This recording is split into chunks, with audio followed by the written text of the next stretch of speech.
There are so many projects in the Coachella Valley and the Eastern Coachella Valley that get support under the name of bringing economic development.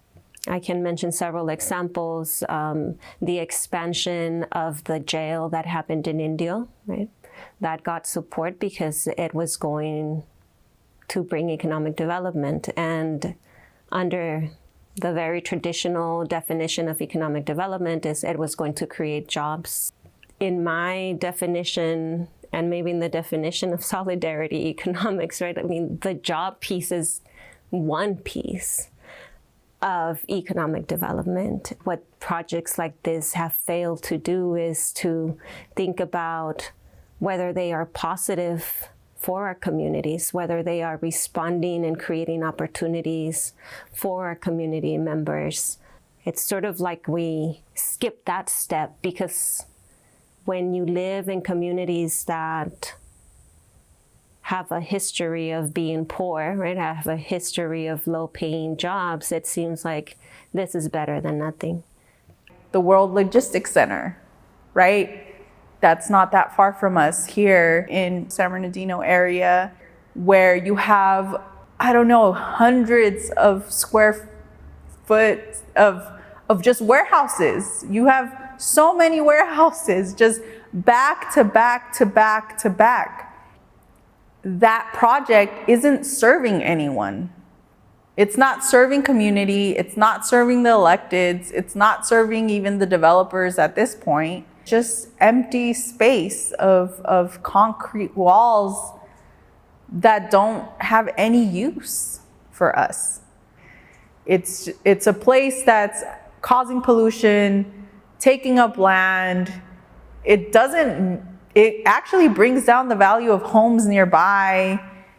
And it's sad, where families have to drive miles to the local grocery store, but can maybe step outside and see a warehouse. I know that there was a lot of community input on, for example, the Victoria Gardens project. It's outdoors, lots of shops, eateries, even local condos, townhouses, apartments nearby where people can walk. They also have a cultural center. So families can go on any given day and visit this giant library, this giant cultural center. In that sense, that project was kind of tailored to the needs of the community. In the United States, neighborhood development has historically focused on buildings, roads, and storefronts rather than on people. Because of this, place-based economic development has come to be associated with aggressive efforts to clean up neighborhoods, which usually means pushing out or isolating people of color, low income, and indigenous communities. These approaches have caused massive amounts of displacement, worsening poverty, and racial inequality. Many of our communities still contend with the long-term impacts of decades of racist, narrowly focused development programs implemented throughout this country's history. Solidarity economics offers an opportunity to challenge and change the beliefs and practices of these traditional approaches. While traditional approaches often focus solely on the physical environment, blighted buildings, roads, vacant lots, a solidarity economics approach focuses on people and starts with the experiences, needs, stories, and connections that already exist in the community. It starts from community organizing efforts and continues to build and strengthen social infrastructure, not just the physical infrastructure. A traditional approach uses a deficit frame. It sees people living in disinvested communities as problems to be solved instead of partners in the work of transformation. Solidarity economics recognizes that all communities have networks, culture, and people power, all resources that can be leveraged to make sustainable change. Not only that, because it's rooted in a deficit approach, traditional economic development assumes that improving neighborhoods requires bringing investment into communities from the outside. These developers try to lure businesses into poorer communities, attracting them with promise of turning a profit. We know how that story ends for our communities. In contrast, economic development rooted in solidarity economics looks inside communities for resources and harnesses these assets within local communities and across regions. As you'll hear from some of the stories in this video, this means investing in local entrepreneurs, nonprofit organizations, and small businesses, engaging resident volunteer energy for neighborhood improvement projects, and leveraging the culture and interdependence that exists in all communities. If investment does need to come from the outside, people-focused development uses strategies to make sure that local residents have the ability to direct change coming to their neighborhood, like a legally enforceable community benefits agreement. CBAs are an important tool for maintaining community control, but there are other options too. In traditional economic development, ownership of and profit from projects go almost exclusively to developers. Projects rooted in solidarity economics look at models that spread ownership and profit more broadly.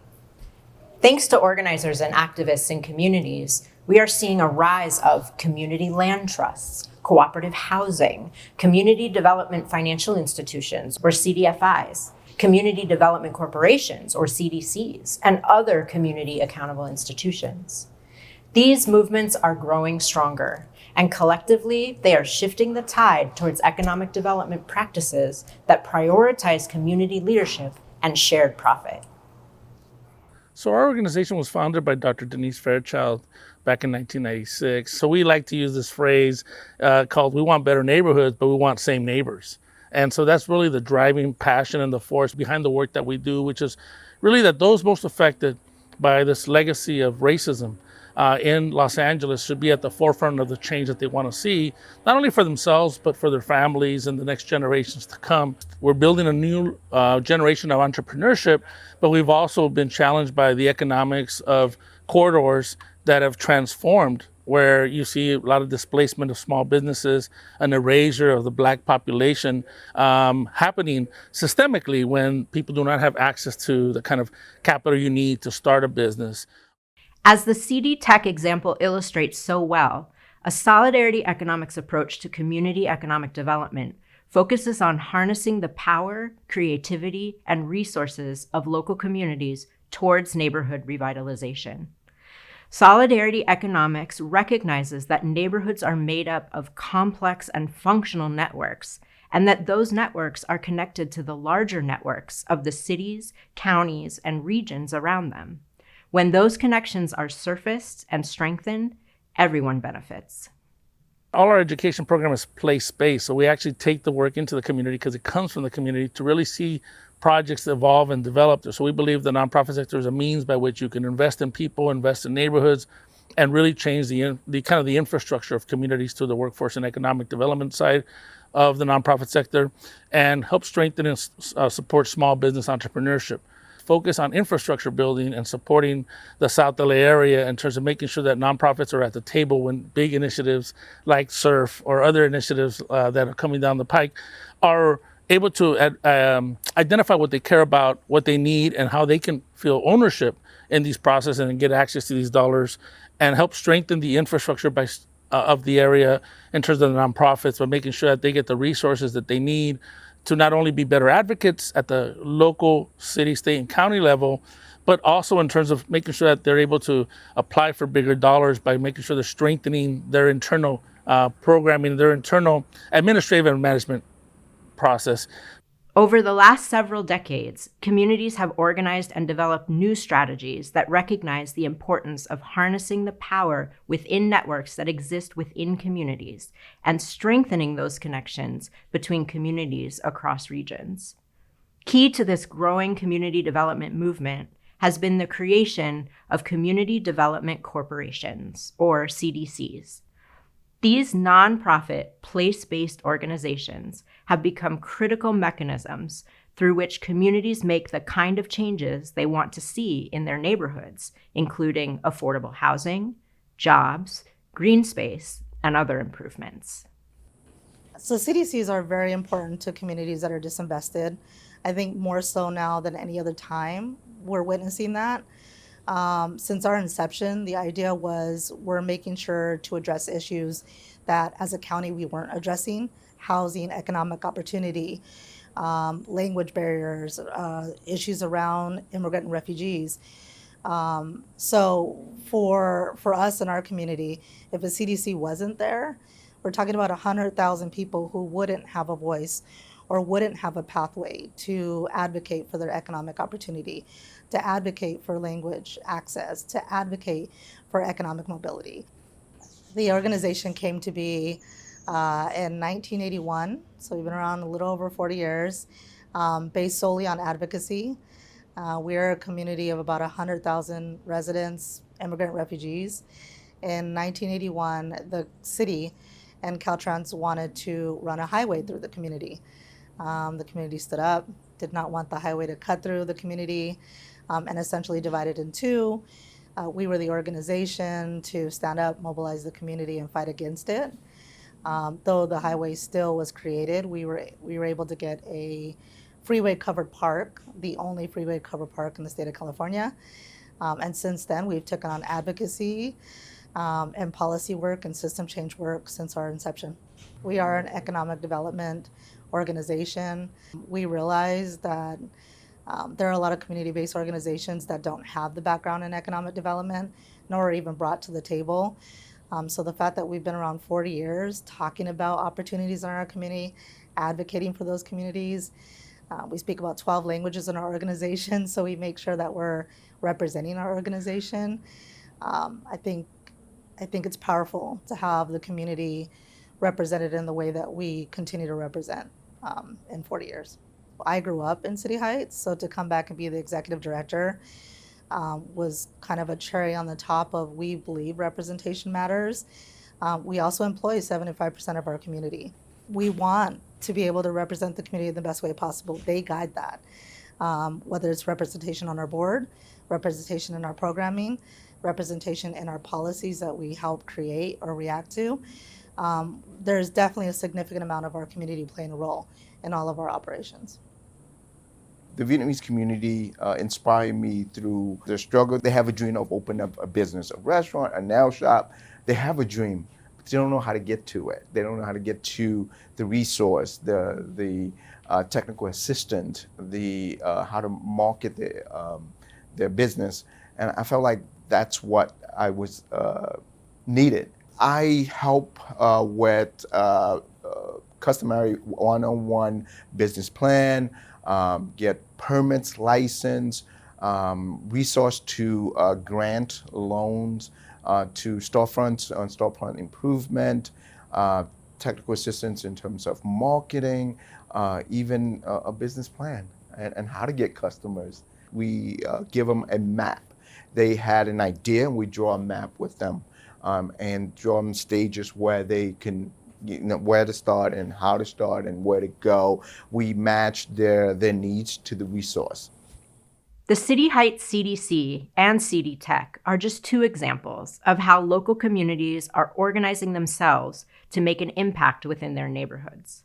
But we need to go even further to make sure that those communities are connected to each other and to the economic opportunities in the cities, regions, and states where they are located. Because San Bernardino is a place where we have been hit many times in different ways. We are just coming out of a bankruptcy. It is where most of our logistics movement is happening. It's also a very impoverished city. And on top of that, we don't have a consistent government that fully advocates for our community all the time. We actually have seen the opposite of that, where it's lack of resource, lack of engagement, lack of authentic community engagement. Currently, what Just San Bernardino has come up and said an inclusive economy means acquiring land. An inclusive economy means a community benefits agreement that can actually be legally binding in development of our city. And purposeful pathways that can actually lead to careers, to good paying career jobs, not just logistics jobs, but careers that can actually take us places and that can make our community sustainable provide us skills for sustainability. And also partnership, collaboration. Some of our biggest values is making sure that our people first, right? People above money, people above developers, people above the gentrification, right? And I think that's part of it too. It's trying to understand how can we build on people power to really sustain our community and make sure that as the development is coming, development is going to happen in our city, in our community. How do we make sure that we have acquired the right skill sets, understanding, knowledge, and how have we created base building in our own community to really build on people power? We should be engaging our community first. How do we know that we need a community benefits agreement if our community doesn't even understand what a community benefits agreement is, right? There needs to be involvement. That's why it's from the bottom up. How can we actually expand on some of the things that are already happening in our community? We're not trying to reinvent the wheel. We're trying to understand what our community needs and how we can move on those needs to support our community. And that's why it's important to engage, to base build, to educate, and to activate our community. Alianza has been working to address the root cause of many of the issues that continue to keep our communities living in a less than desirable environment. We have lacking infrastructure, we have lack of affordable housing options, but also an environment that creates so many barriers for people to advance economically. Infrastructure is a key, very key piece on determining the ability of people to have either access to water, access to transportation to get to school, to work, or to the doctor, or the ability to even have decent housing. I grew up in a mobile home park that didn't have access to transportation. Our water came from a well. We experienced power outages. And I've seen how difficult it is and continue to see how difficult it is to have to make, decisions out of things that you would imagine shouldn't be decisions, right? About, am I going to go to the doctor and miss a full days of school, or am I going to go to the school? That shouldn't be a decision that our families have to make. So I think infrastructure traditionally is seen as, the road or the water or the energy that's going to allow a project to happen in our communities. For me, infrastructure is a lot more than that. And the way I think it should be seen is as the venue that allows for our communities to have better access and better quality of life. So if we are thinking about bringing in a water pipe for the racetrack, for example, right? Well, can we stop and think about whether there are communities surrounding that project site already who could benefit and would be able to connect to this water infrastructure, and can we make that accessible? I think we really need to be expanding who we're building and bringing in the infrastructure for, and not limited to only the developer or a project site, because there are surrounding communities that sometimes are not visible. The other part of infrastructure that I think we don't think about is the social infrastructure. And by that, I mean whether a community has the ability to connect to one another, to be civically engaged, to have access. So I think there is a whole other portion of, that is less tangible, but equally important as the built road, which is our community's ability to gather, to be civically active. If people are figuring out how to make ends meet, then there's no room for that social infrastructure to be built and strengthened. I believe that just San Bernardino, we don't have all the answers. We are looking, we are exploring, we are trying to understand some of these larger issues that we have at hand here in our community specifically. But we understand that these issues that we have in our community are not singular to just San Bernardino. They are bigger, greater problems that our region, our state, our country is facing. Usually when we talk about economic inclusion, we don't talk about it from the people to the institutions. We talk about it from institutions to the people. When you work with us, when you work with community, trust the community. Trust that they know their community. Trust that they know the processes. Trust that they know how to engage, and trust that they will know how to move their community forward in the future, because they, more than anybody, want to see their community thrive.